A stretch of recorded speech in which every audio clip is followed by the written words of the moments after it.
Hey everybody. Not sure if I'm actually live. Okay, I appear to be live. I am having so many issues right now. So I tried to go live just to Facebook and it wouldn't recognize my camera. And I don't know why I didn't just use my phone, to be honest.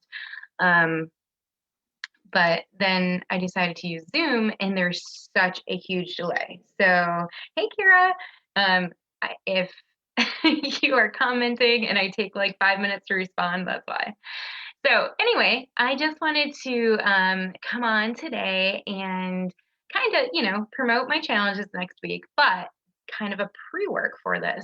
I want to talk about um, what you think is really preventing you from getting visible online. So if you have any ideas of this, I'm going to give you some ideas that I think that I've dealt with.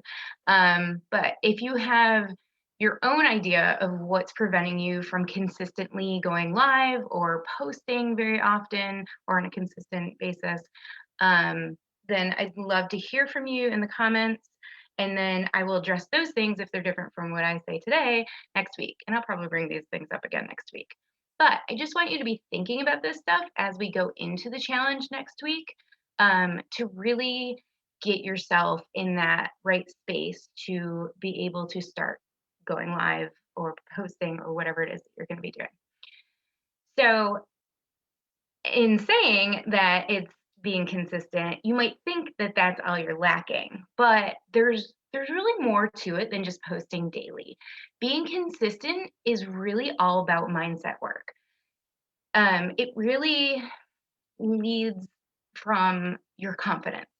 So if you're not confident in your messaging, or who you help, how you help them, things like that, then what you run into a lot of times is the inability to figure out what the hell you're trying to say.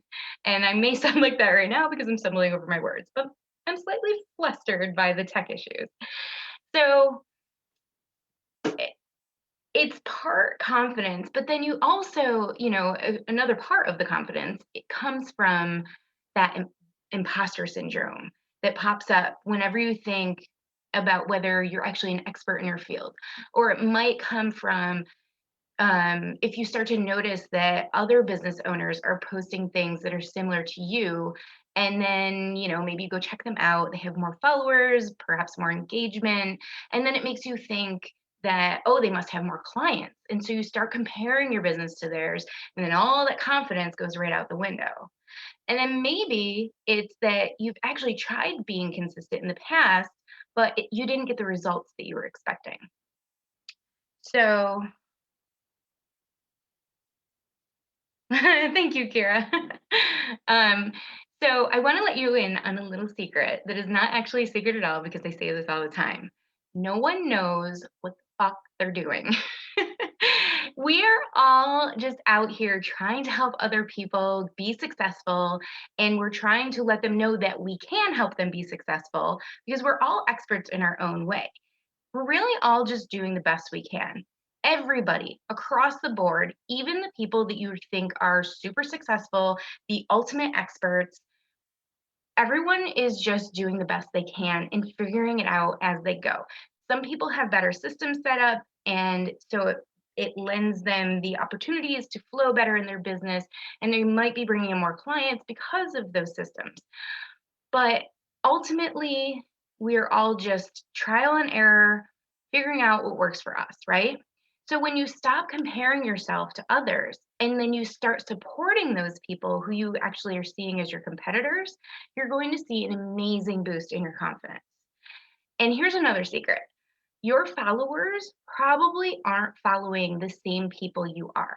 So if you're, let's say you're a yoga instructor and you post a reel about your favorite yoga pose, and the next day you see another yoga instructor do the same thing, that does not mean that your followers saw it too.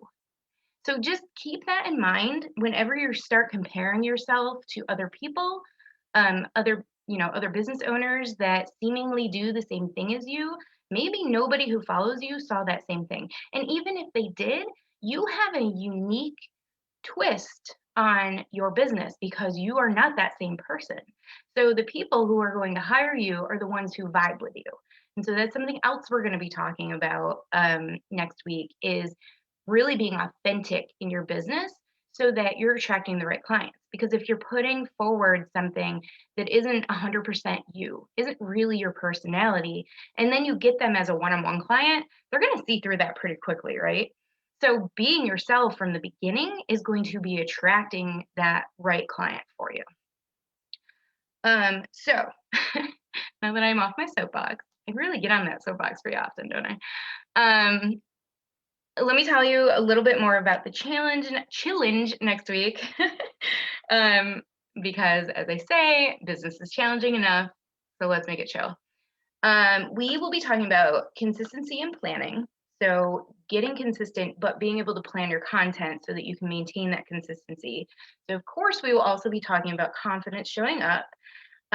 We will be doing more mindset work, and on day 4, we'll be talking about creating connection with your audience.